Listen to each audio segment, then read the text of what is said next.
এই ভগবান জগন্নাথের উৎসব আরম্ভ হবে 14 আরম্ভ হয়ে গেছে, 14 তারিখ থেকে পুরুদমে হবে সোজা রথ, যেটা ভগবানের রথ।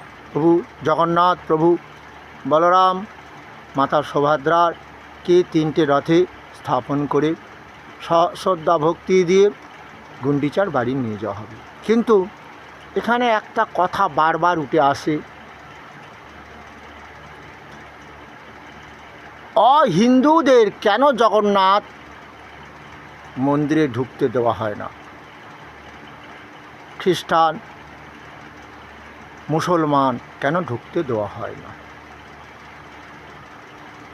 তার কারণ এই জগন্নাথ প্রভুর মন্দিরে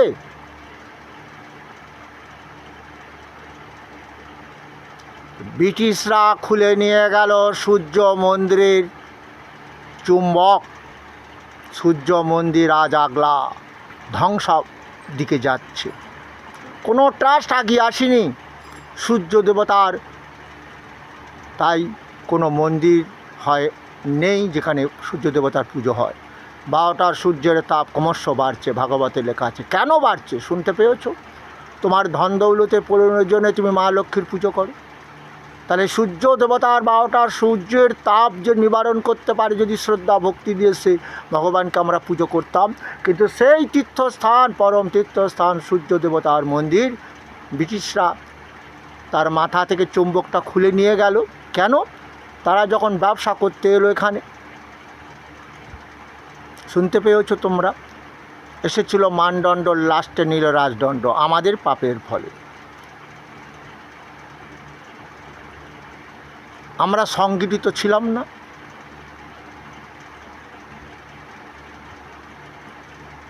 যাক, সব থেকে বড় কথা শোনাতে তোমাদের হবে, বারবার কেন হিন্দুদের জগন্নাথ মন্দিরে ঢুকতে দেওয়া হয় না। তাহলে ব্রিটিশ তারা জাহাজে করে আসতো বাণিজ্যিক দ্রব্য, তোমরা জানো, কাপড় চোপড় ইত্যাদি নানান রকম আনতো। সেই জাহাজ আটকে যেত এই উড়িষ্যার জগন্নাথের মন্দির সমুদ্রের তীরে, ওই সূর্যদেবের মন্দিরও সমুদ্রের তীরে টেনে রাখতো চুম্বকটা। তাই ওরা সূর্য মন্দির থেকে চুম্বকটা খুলে নিয়ে গেল। কেন? অনেক সময় জাহাজে তাদের ওখানে থেকে যেতে হতো, এমনভাবে আকর্ষণ করতো এই চুম্বক।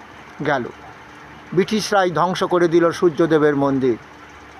এরপরে পরবর্তী, তার আগে ছিল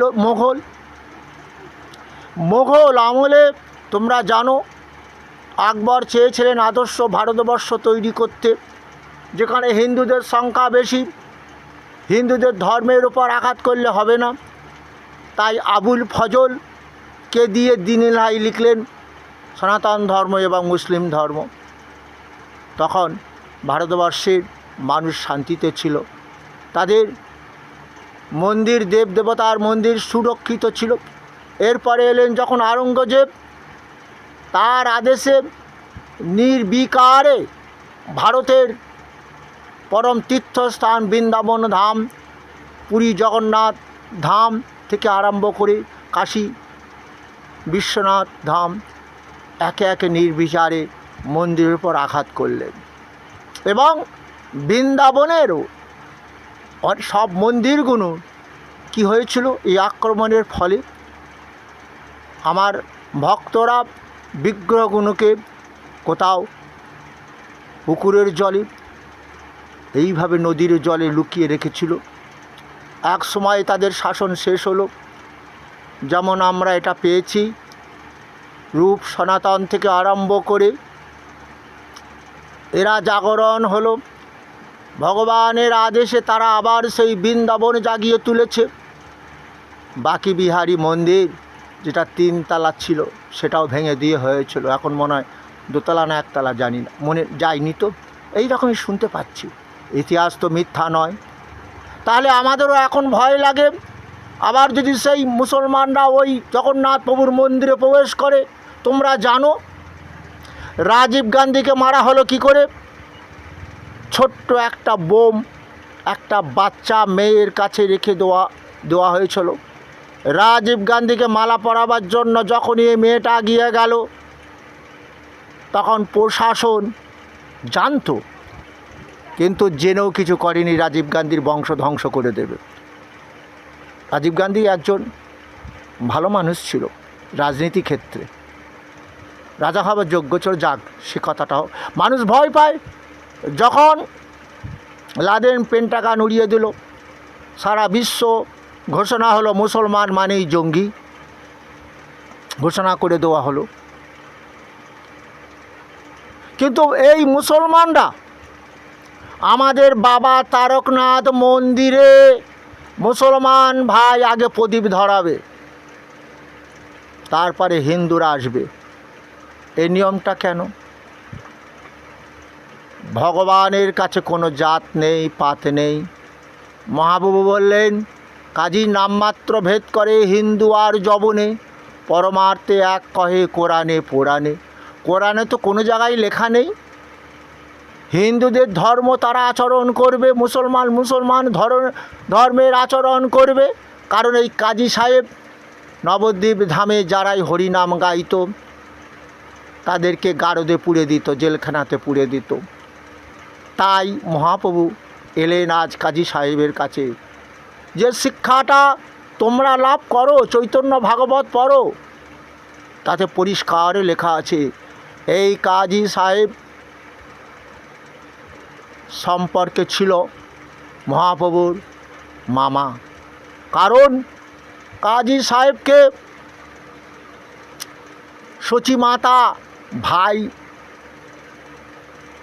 পাতিয়েছিল, সম্পর্ক ভাই, মুসলিম ভাই তো। তাহলে এটা কেন আমরা ভুলে যাই? তাই মামা সুবাদে বলেছিল, মামা তুমি ভুল করেছো না, কোরআন আলাদা নয়, মুসলমান হিন্দু আলাদা নয়, একই বৃন্তে দুটি কুসুম, হিন্দু মুসলমান তার নয়নের মণি, হিন্দু তার প্রাণ। আজকে মুসলমানের রক্তের প্রয়োজন হলো, হিন্দুর রক্ত নেয় তো। আর গ্রুপগুলো একই তো, কে খ্রিস্টান কে মুসলমান, রক্তের গ্রুপগুলো তো একই মেলে তো। আমি আমেরিকায় গিয়ে নিশ্চয়ই ভারতে আসবো না রক্ত নিতে, কারণ সেখানে তো সব খ্রিস্টান, তাদের রক্ত ম্যাচিং হয়ে গেল আমার সঙ্গে। কী গো বলো? আমি কখনো আরব কান্ট্রিতে গিয়ে ভারতবর্ষে আসবো না রক্ত নিতে, আমার রক্ত মিলিয়ে দেবে আরব কান্ট্রি, সেখানে তো সব মুসলমানের রক্ত। আমার সনাতন ধর্ম এতই উদার, এখনও হিন্দুরা মুসলমানদের পীরের পুজো করে, সত্যনারায়ণ পীর। জানো, একটা যে মোকাম পাতা হয়, সেই মোকাম একটা মুসলমান ভাবিদের না দিলে আমার যজ্ঞটা সম্পূর্ণ হয় না। তবে কেন আমরা ভয় পাই সেই মুসলমানদের আজকে জগন্নাথ মন্দিরে ঢুকতে কেন দিই না? আমি মায়াপুর সম্বন্ধে তোমাদের বলতে পারবো না, বিশেষ করে জগন্নাথ মন্দিরের নিয়ে নানান চ্যানেলে দেখছি, শুনছি যে জগন্নাথ মন্দিরে কেন হিন্দুদের ঢুকতে দেওয়া হয় না, বিশেষ করে খ্রিস্টান, বিশেষ করে মুসলমানদের। কারণ এই ঔরঙ্গজেব থেকে আরম্ভ করে জানো, এরা এইভাবে অত্যাচার করেছিল, এই জগন্নাথ মন্দিরকে কতবার ভেঙে দিয়েছিল, বিগ্রহকে কত শাস্তি দিয়েছিল, সত্য তো। কিন্তু আমরা তাও ভুলে যাই, আজকে সেই মুসলমান পীরের পুজো করি।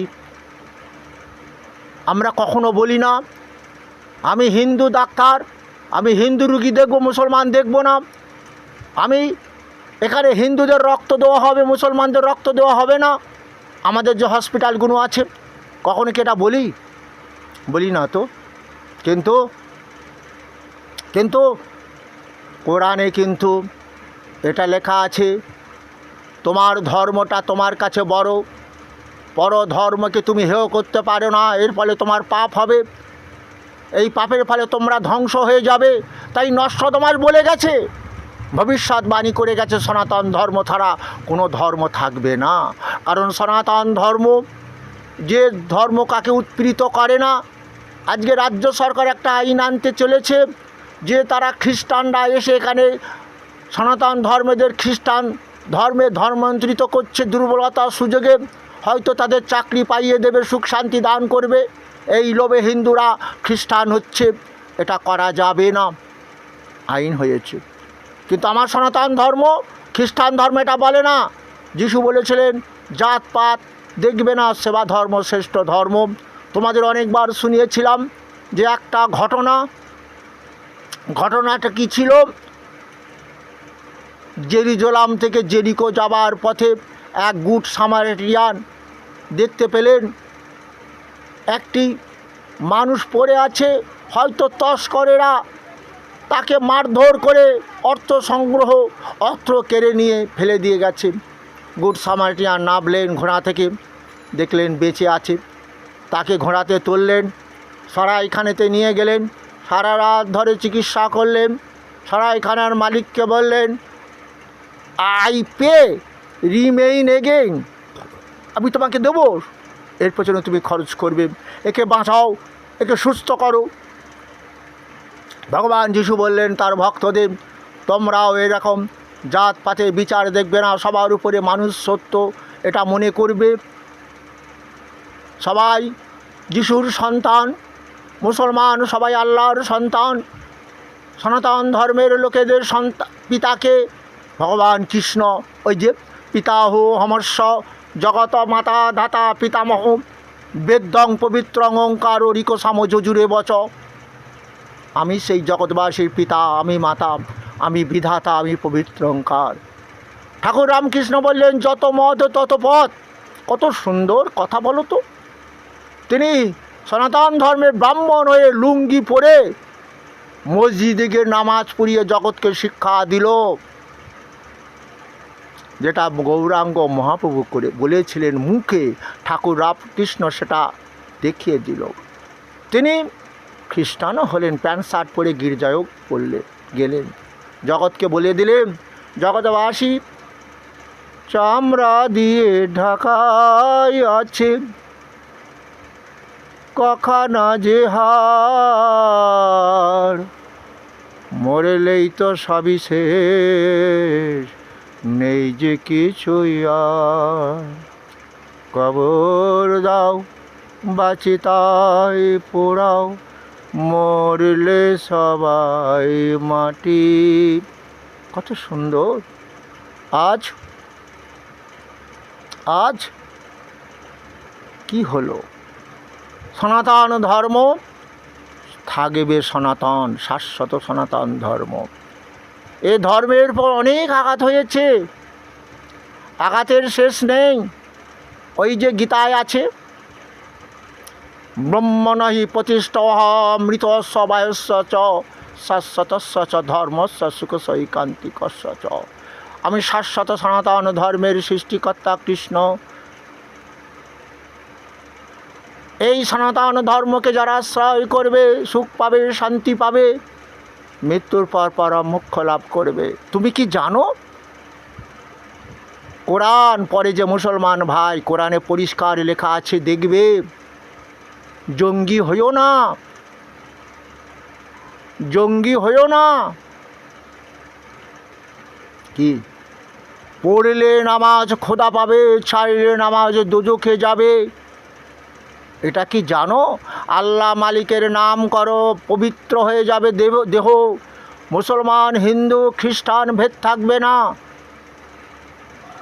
ভগবান রামকৃষ্ণ যেমন বললেন যত মত তত পথ, তার কাছে যাবার পথগুলো শুধু একটু আলাদা। যদি মনে করো একটা পুকুর, তাতে জল খেতে নামিয়েছে প্রথম হিন্দু, সে বলছে আমি জল খাবো, মুসলমান বলছে আমি পানি খাবো, খ্রিস্টান বলছে আই উইল ড্রিঙ্ক ওয়াটার। তাই একজনই, তার বিভিন্ন রূপ। গীতায় আমাদের অর্জুনকে বলেছে যে যতমাং প্রপদ্যন্তে তাংস্তথৈব ভজামহম মম বার্তানুবর্তন্তে মনুষ্যা পার্থ সর্ববশ। এই মনুষ্য লোকে অর্জুন, তোমরা যে ৩৩ কোটি দেবতার দেবদেবীর বা যে পুজো করো, সবই আমারই এক একটি রূপ। তোমরা শুনতে পেয়েছো? তাহলে সেই ভগবান হিন্দু বলছে আমার কৃষ্ণ তাপা মহামং বর্ষং নিগৃহীণ মুসিজামি চ অমৃতং চৈবা মৃত্যুস্ব সচ্চাম অর্জুন। আমার কৃষ্ণ গীতাতে বলেছেন তিনি সূর্যরূপে তাপদান করছেন, শুধু তো ভারতবর্ষ না, সারা ওয়ার্ল্ডে। তাহলে মুসলমান ভাবছে আল্লাহ মালিক আমার পৃথিবী পরিচালনা করছেন, তিনি সূর্যদেব, তিনি চন্দ্রদেব, তিনি সব। খ্রিস্টান ভাবছে আমার যিশু, না, খ্রিস্টানরা ভাবে না, তারা বলছে যিশুকে, যিশু বলেছেন আমি ঈশ্বরের দূত, আর স্বয়ং কৃষ্ণ বলছেন আমি পরম ঈশ্বর। তাই তো বললেন তাপা মহামহং বর্ষং নিগৃহীণমস্যামি চ অমৃতং চৈব মৃত্যুস্ব সচ্চাম অর্জুন। আমি সূর্যরূপে তাপ দান করছি, শুনতে পাচ্ছ? গ্লোবাল ওয়ার্মিং ভয়াবহ রূপ ধারণ করেছে, সারা বিশ্বে কীভাবে সেই সূর্যের তাপ বাড়ছে, মানুষ কত মারা যাচ্ছে। তাই শাশ্বত সনাতন ধর্ম, যেটাকে আশ্রয় করলে পরম সুখ মিলবে, শান্তি মিলবে, মৃত্যুর পর পরম মোক্ষ লাভ করবে, সারা বিশ্ববাসী আজ এসেছে ভারতবর্ষে। আমাদের এই কৃষ্ণ মন্দির তৈরি করছেন বৃন্দাবন অনুকরণে আমেরিকা, রাশিয়া, যুগোস্লোভিয়া, 124টা দেশ, তারা খ্রিস্টান হয়েও আজ আমাদের কৃষ্ণ ভজন করছেন। অনাদির আদি গোবিন্দ কৃষ্ণ। 2026 সালে এসেছিলেন যিশু, আর এই কৃষ্ণ কি বললেন? অর্জুন যখন জিজ্ঞাসা করলেন তুমি সূর্যকে বলেছিলে, কে তুমি? সূর্য তো অনেক আগে। শোনো অর্জুন, আমার জন্ম নয়, আমার মৃত্যু নয়, আমি অনাদি শাশ্বত সনাতন ধর্মের সৃষ্টিকর্তা কৃষ্ণ। তুমি কৃষ্ণ? হ্যাঁ। তাই আজকে আমাদের গীতা পড়ে সারা বিশ্ব জাগরণ হয়েছেন। একজন মুসলিম, তিনি তো কোরআন পড়বেন, নিশ্চয়ই কোরআন পড়েছেন, তবুও তিনি আমাদের গীতা পড়েছেন। প্রাক্তন রাষ্ট্রপতি এপিজে আব্দুল কালাম বললেন আদর্শ দেহ তৈরি করো, গীতা পড়ো, যে দেহটা দিয়ে তুমি সুখ পাবে, শান্তি পাবে, মৃত্যুর পর পরম মোক্ষ লাভ করবে, যে দেহটা সারা বিশ্ববাসীকে সুখ শান্তি দান করবে।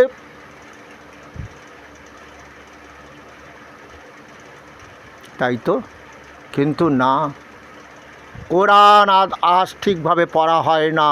আমরা গীতাও পড়ি না। গীতা যদি পড়তাম, কি পড়তাম? তাহলে দুর্যোধন কোটি কোটি তৈরি হতো না। এই দুর্যোধনেরা দেখেছ, তুমি 2-3 ভরি সোনা কিনতে পারছো না মেয়ের বিয়ে দিতে, আর এরা কোটি কোটি সোনা বাড়িতে গচ্ছিত রেখে দিয়েছে, কিনেছে। টাকাটা ধরা পড়বে, ইনকাম ট্যাক্স দিতে হবে, ব্যাংকে রাখতে হবে, না হলে উঁয়ে খেয়ে নেবে নাকি। কত বড় চালাক! কিন্তু আজ আমার গীতা জাগরণ হয়েছে, সনাতন ধর্ম জাগরণ হয়েছে। ওই যে পরিত্রাণ সাধুনাম বিনাশায় চ দুষ্কৃতাম ধর্ম সংস্থাপনার্থায় সম্ভবামি যুগে যুগে। এই সেই মহাকলি যুগ। কলির 3টে ভাব, কলি মহাকলিতে এসেছি। তাই কোটি কোটি দুর্যোধন তৈরি হয়েছে, কোটি কোটি টাকা তারা আত্মসাৎ করেছিল।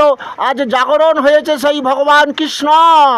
পরিত্রাণ সাধুনাম বিনাশায় চ দুষ্কৃতাম ধর্ম সংস্থাপনার্থায় সম্ভবামি যুগে যুগে। শুনতে পেলে? তাহলে এসো, তুমি মুসলমান, কোরআন পড়ো, আল্লাহ মালিকের 5 ওয়াক্ত নাম করো, দেহ পবিত্র করো। তোমার ধর্ম যেমন তোমার কাছে বড়, একজন সনাতন ধর্মের লোকও তার ধর্মটা সব থেকে তার কাছে বড়, কেন তার বিরুদ্ধচারণ করো? আজকে কেনই বা আমরা লোকনাথ মন্দিরে মুসলমান ভাই যাচ্ছে আসছে, খিচুড়ি খাচ্ছে, তুমি দেখবে গিয়ে, কচুয়া গিয়ে দেখবে। কিন্তু আজ আমার এই মায়াপুরে বহু মুসলমান ভাই মন্দিরে ঢোকে, সেখানে তো নিষিদ্ধ কিছু নেই। কিন্তু জগন্নাথ মন্দিরের এই কারণে আমরা ভয় পাই যে মুঘল আমল থেকে আরম্ভ করে কত অত্যাচার হয়েছে এই জগন্নাথের ওপর। আবার যদি তারা ওই যে রাজীব গান্ধীকে এক টুকরো বোম, যেটা চোখে দেখা যাচ্ছে না, মেয়েটার দেহের মধ্যে দিয়েছিল, রাজীব গান্ধী ধ্বংস হয়ে গেছিলো ক্ষণকালের মধ্যে তার দেহটা, যদি আমার ওই মন্দিরের মধ্যে ঢোকে ওরা বোম নিয়ে, যদি আমার জগন্নাথকে আবার ওইভাবে ধ্বংস করে দেয়, এই জন্য আমরা ভয় পাই। একজন সনাতন ধর্মের লোক যে যতই দুর্যোধন হোক, দুঃশাসন হোক, তবু এই নির্মম কর্ম করতে পারবে না। শুনতে পেয়েছ? তাই তাই আজ তোমাকে বলেছি, কেন আমার বাবা তারকনাথের ওখানে পাণ্ডাররা, ঘটনাটা কি ঘটেছিল? আগে মুসলমান কেন প্রদীপ দেবে, তারপর হিন্দু দেবে? কারণ একজন মুসলমান তার গরু দুধ দিয়েছে, মানে ওসব করেছে, বাচ্চা এক ঘটি দুধ দিতে এসেছে বাবা তারকনাথকে। পাণ্ডাররা বলল, তুমি মুসলমান, তোমার দুধ নেওয়া হবে না। সেই ভগবান সেই আমার মুসলিম ভাই কি করেছিল, দুধের ঘটিটা ভগবান শিব মন্দির দেখবে, তারকনাথের মন্দিরের পিছনের দিকে আছে মনসাতলা, সেই মনসাতলা বিষ্ণু মন্দিরের পাশে দিকে মনসাতলায় ঘটিটা বসে রাখলো, চলে গেল কাঁদতে কাঁদতে। কিন্তু সকালবেলা উঠে এসে দেখলেন পাণ্ডারা দরজা খুললেন, সেই ঘটি রয়েছে বসে বাবা তারকনাথের কাছে, সেই দুধ বাবা তারকনাথ পান করলো। শুনতে পেয়েছো কথা? কত সুন্দর কাহিনী বলো তো। তখন পাণ্ডাররা বলে দিল, আজ থেকে আমার এই তারকনাথ কোনো জাত নয়, পাত নয়, সবাই সেই তারকনাথের সন্তান, সবাই আসবে, পুজো দেবে। দুধ এখনও দিচ্ছে, দুধ দিয়ে চান করিয়ে দিচ্ছে। কিন্তু জগন্নাথ মন্দিরের এই দুঃখের কাহিনীর জন্য যে মুসলমানদের আমরা ভয় পাই, যদি হয়তো কোনো বোম টোম নিয়ে গিয়ে জগন্নাথের মন্দিরটা উড়িয়ে দেয়, তাই তাদের চেক করা হয়, ঢুকতে দেওয়া হয় না। শুনতে পেয়েছ? তাই আজ আমরা ধ্বংসের দিকে যাচ্ছি, কিন্তু সনাতন ধর্ম ধ্বংস হবে না। শুনে রেখে দাও, এই ভারতভূমিতে এসেছে পাঠান, মোগল, ইংরেজ, রথের চাকা উড়িয়েছে, ধুলো উড়িয়েছে। কত হিন্দু সনাতন ধর্মের নরনারী তারা অত্যাচার করেছে, ধ্বংসের লীলা তৈরি করেছিল। সনাতন ধর্ম শাশ্বত এখনও আছে। তাই শুনে রেখে দাও, কলিযুগের শেষে নষ্টদামাস বলেছে, সনাতন ধর্ম ছাড়া কোনো ধর্ম থাকবে না। কারণ তোমরা যে যুদ্ধটা বেঁধেছে দেখেছো, আজ আমেরিকার পক্ষে, আমেরিকার বিরুদ্ধে যদি মুসলিম কান্ট্রি এক হতো, ইসরায়েল এক হতো, যদি পারতো ইসরায়েল? দেখছি চুপসে যাচ্ছে। কারণ ভবিষ্যৎবাণী আছে, যুদ্ধে মারা যাবে, মহামারীতে মারা যাবে, প্রাকৃতিক দুর্যোগে মারা যাবে, চারারা হয়তো মানুষ বেঁচে থাকবে। যেমন দাপরে ছিল অর্ধেক সৎ ব্যক্তি, যারা সৎকর্ম করেছে দেহ দিয়ে, তারা বেঁচে থাকবে। আর ওই যে পরিত্রাণ সাধুনাম বিনাশায় চ দুষ্কৃতাম ধর্ম সংস্থাপনার্থায় সম্ভবামি যুগে যুগে। এই কলিযুগেও ধর্ম সংস্থাপন এইভাবে করবেন ভগবান। এসো আমরা সবাই মিলে বলবো, জয় প্রভু জগন্নাথের জয়। জগন্নাথ আমার প্রভু সকলের কৃপা করুন। কিন্তু এই জগন্নাথের মন্দিরে তোমরা জানো না, অহিন্দু শুধু নয়, হিন্দুদের মধ্যে জাত পাতের লড়াই চলতো। পাণ্ডাররা, ওরা ব্রাহ্মণ কুলে জন্ম, তাই মুচি মাথর নিচু জাতিরা ওই মন্দিরে তারা প্রবেশ করতে পারতো না, পুজো দিতে পারতো না, রথের দড়ি ধরতে পারতো না। গৌরাঙ্গ মহাপ্রভু আজ গিয়ে সেখানে কি করেছিলেন? সবাই জগন্নাথের সন্তান, রথের উৎসব হবে, সেই রথের উৎসবে সামিল হয় ভারতবর্ষের নানা প্রান্ত থেকে। সবাই তো আর ব্রাহ্মণ নয়, কারা আসে? কেউ হয়তো নিচু জাতি, চণ্ডাল, বিশেষ করে এখন দেখতে পাওয়া যায় না, শিডিউল কাস্ট, শিডিউল ট্রাইব ইত্যাদি ইত্যাদি নিচু বর্ণ যাদের বলি, তারাও তো ইচ্ছা হয় জগন্নাথের রথ দর্শন করতে, দড়িটা ধরতে। কিন্তু মহাপ্রভু আজ এমন লীলা করেছিলেন যে ওই পাণ্ডাররা যাদের ঘৃণা করত, তাদের দিয়ে মহাপ্রভু রথ চালিয়েছিল। একটু ঘটনাটা সংক্ষেপে বলি। আজ রথের উৎসব, রথে ঢুকতে পারছে না। রথের উৎসবে কি হবে? জগন্নাথ প্রভু, বলভদ্র এবং মাতা সুভদ্রাকে 3টি রথে স্থাপন করে গুন্ডিচার বাড়ি নিয়ে যাওয়া হবে। পাণ্ডাররা প্রত্যেক বছর এইভাবে সাজিয়ে তারা টেনে নিয়ে যায় রথ। আজ এবছর রথ টানতে পারছে না। খবর চলে গেল। তাহলে কি হবে? তৎকালীন রাজা বললেন, 3টে করে ঘোড়া জুড়ে দাও। 3টে করে ঘোড়া জোড়া দেওয়া হলো, রথ চলল না। আমার এলেন সেই রাজা, এসে বললেন, আমি যাব। পশ্চিম বাংলা থেকে একজন সন্ন্যাসী এসেছে। হে বাবা, তুমি পারবে রথটা চালাতে? বলবে, চলবে রথ। তোমার পাণ্ডারদের বলো, যাদেরকে জগন্নাথের সন্তান যারা তাদের জগন্নাথের মন্দিরে ঢুকতে দিত না, রথের দড়ি ধরতে দিত না, তারাই আজকে রথ নিয়ে যাবে গুন্ডিচার বাড়িতে। আজ তাই হলো। রাজার নির্দেশে পাণ্ডারা শিয়পাংতেয় মুচি ম্যাথর হয়তো তাদেরকে হাত ধরে ধরে ডেকে এনে রথের দড়ি ধরালেন। গৌরাঙ্গ মহাপ্রভু ধরলেন, রথ গুন্ডিচার বাড়িতে চলে গেল। আজ মহাপ্রভু সবাইকে দেখিয়ে দেখল চোখে আঙুল দিয়ে, সবাই আমরা জগন্নাথের সন্তান। চালু হয়ে গেল, জগন্নাথের সন্তান সবাই পুজো দিতে পারবে, রথের দড়ি টানতে পারবে। দেখেছ আমার মহাপ্রভু কী লীলা করে গেল। আর কী লীলা করে গেলেন? আমরা সবাই পরম বৈষ্ণব, বিষ্ণুর সন্তান। গলায় তুলসীর মালা পরো, কেউ তোমাকে মুচি মাথর বলতে পারবে না। বৈষ্ণব, কলিযুগে বৈষ্ণব শ্রেষ্ঠ, ব্রাহ্মণ শ্রেষ্ঠ নয়। কেন? তুমি দেখবে বাবা মা মরে গেলে ব্রাহ্মণ বেদের কথা বেদ পাঠ করে, কিন্তু ওখানে বৈষ্ণব আনতে হবে। কেন?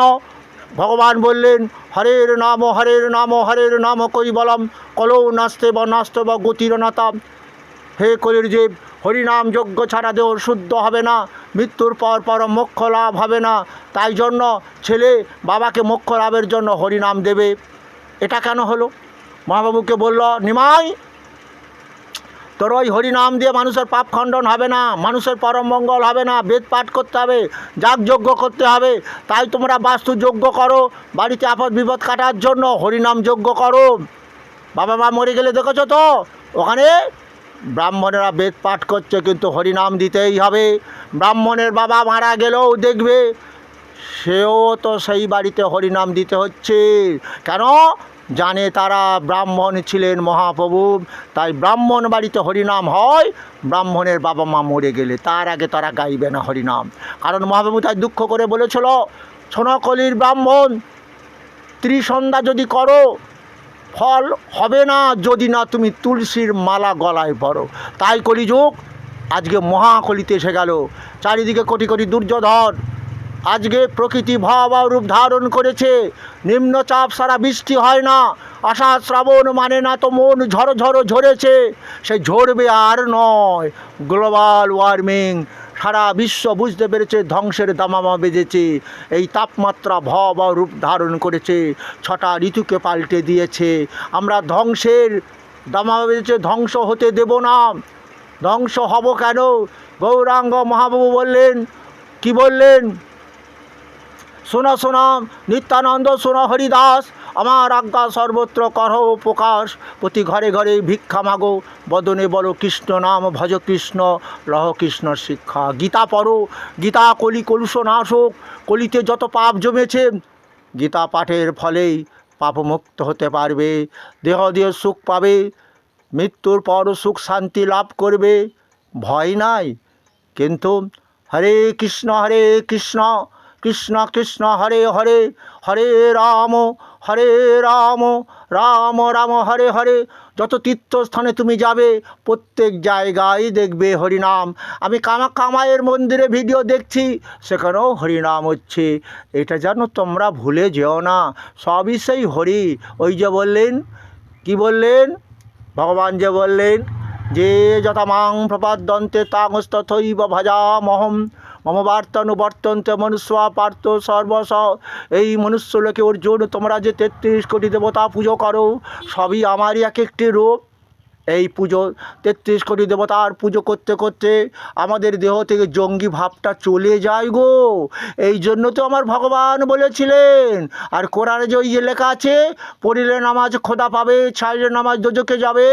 আল্লাহ মালিকের যারা মসজিদে গিয়ে নাম না করে তাদের দেহের মৃত্যুর পর আত্মা দোজখ মানে নরকে যায়। দেখেছো তোমার ছেলেটা খঞ্জ অন্ধ হয়েছে, তাহলে ও আল্লাহ মালিকের কাছে কি পাপ করেছিল?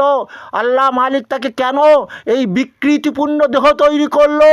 কারণ যেটা আমাদের গীতাতে বলেছে, না দত্তে কস্যচিৎ পাপং না চৈব সুকৃতিং বিভু অজ্ঞানাবৃতং জ্ঞানং তেন মুহ্যন্তি জন্তব। শোনো অর্জুন, সারা জীবন দেহ দিয়ে পাপ করলে মৃত্যুর পর ছেলের হাতে পিণ্ড খেয়ে স্বর্গে যাওয়া যায় না। সেই পাপের ফল তাকেই ভোগ করতে হয়। পরমেশ্বর কারো পাপ গ্রহণ করবে না, পূর্ণকর্ম গ্রহণ করবে না। অজ্ঞানতাকে আশ্রয় করে যে যার পাপ করে পাপের ফল তাকে ভোগ করতে হয়। সেটাই কোরআনেও তাই একই। তুমি আল্লাহ মালিকের নাম করো, করতে করতে দেহ তো পবিত্র করো, কাম ক্রোধ লোভ দূরে চলে যাবে। আমার যেমন মুসলিম ধর্ম কোরআন শ্রেষ্ঠ, তাহলে হিন্দুদের ভগবদ গীতা শ্রেষ্ঠ, গীতার খ্রিস্টানদের বাইবেল শ্রেষ্ঠ। এটাই চেয়েছিলেন আমার ভগবান। তাহলে তোমরা শুনেছ যে হিন্দুরা আজকে সেই কি কার পুজো করে জানো? সেই পীর বাবার পুজো করে। এই পীর বাবাটাকে তিনি স্বয়ং সত্যনারায়ণ। এটা সত্য যুগের কাহিনী যে সত্যনারায়ণ আজ তিনি এসেছেন এক ব্রাহ্মণের কাছে। সেই ব্রাহ্মণ যজমানের বাড়িতে পুজো অর্চনা করে তার পেট চলে না, দুঃখ কষ্ট সংসারে। তাই পীর সাহেব রূপ ধারণ করে সত্যনারায়ণ এসে বলছে, ব্রাহ্মণ আমার পুজো কর। বলে না, তুমি পীর মুসলমানদের দেবতা, আমি হিন্দু, আমি সত্যনারায়ণের পুজো করব। তখন আমার সত্যনারায়ণ রূপ ধারণ করলেন সেই পীর বাবা। তখন ব্রাহ্মণ বললেন, তুমি সত্যনারায়ণ? হ্যাঁ, আমি হিন্দুদের কাছে সত্যনারায়ণ, মুসলমানদেরকে কাছে আমি পীর। তাহলে আমি এই হিন্দু মুসলমানের দেশ ভারতবর্ষ, তাদের মধ্যে পরস্পর যদি বিদ্বেষ ভাব থাকে তাহলে ভারতবর্ষের উন্নতি হবে না। তাই আমি চেষ্টা করছি, যে কি চেষ্টা করছি, তোমরা একই। মুসলমান ভাবো তুমি আল্লাহর সন্তান, হিন্দু ভাবো তুমি কৃষ্ণের নারায়ণের সন্তান, খ্রিস্টান তুমি ভাবো তুমি যিশুর সন্তান। এটাই তো ভাবছি, যে যার ধর্ম তার কাছে বড়, কোনো এটা অপাঙ্ক্তেয় হতে পারে না। তাহলে আজ আমরা চিরকাল দেখে আসছি সেই সনাতন ধর্মকে ধ্বংস করবার চেষ্টা কতবার করা হয়েছে। সেই কোথায় গেল মুঘল, কোথায় গেল ব্রিটিশ, কোথায় গেল চেঙ্গিস খাঁ, নির্বিচারে হত্যা করে সব মুসলমান করে দিয়েছিল। কোথায় গেল? তার অস্তিত্ব নেই, আছে শুধু অস্তিত্ব সনাতন ধর্ম। হরে কৃষ্ণ কৃষ্ণ কৃষ্ণ হরে হরে, হরে রাম রাম রাম হরে। তাই প্রত্যেক হিন্দুর ঘরে ঘরে দেখবে পূর্ণিমা তিথিতে সত্যনারায়ণ পীরের পুজো হয়। হয়তো বিশ্বাস করছো মুসলমান ভাই, তোমরা তো ভিডিও দেখো, ফেসবুকে আমার বন্ধুত্ব হয়েছ, বলতে পারবে। তাহলে সেই সনাতন ধর্মকে তোমরা ধ্বংসের চিন্তা করো না, কারণ নষ্টাদমাসের ভবিষ্যৎবাণী আমিও চাই না। সনাতন ধর্ম থাকবে, মুসলিম ধর্ম ধ্বংস হবে, খ্রিস্টান ধর্ম ধ্বংস হবে কেন? সবই তো এক। রক্তের প্রয়োজন হলে একই বৃন্তে দুটি কুসুম, হিন্দু মুসলমান। মুসলমান তার নয়নের মণি, হিন্দু তার প্রাণ। এটা মনে রাখো। ধর্মের থেকে বড় কি? মানুষকে ভালোবাসো, জাতপাত নয়। একটাই আমাদের পরিচয়, আমরা মানুষ, সবার উপরে মানুষ সত্য।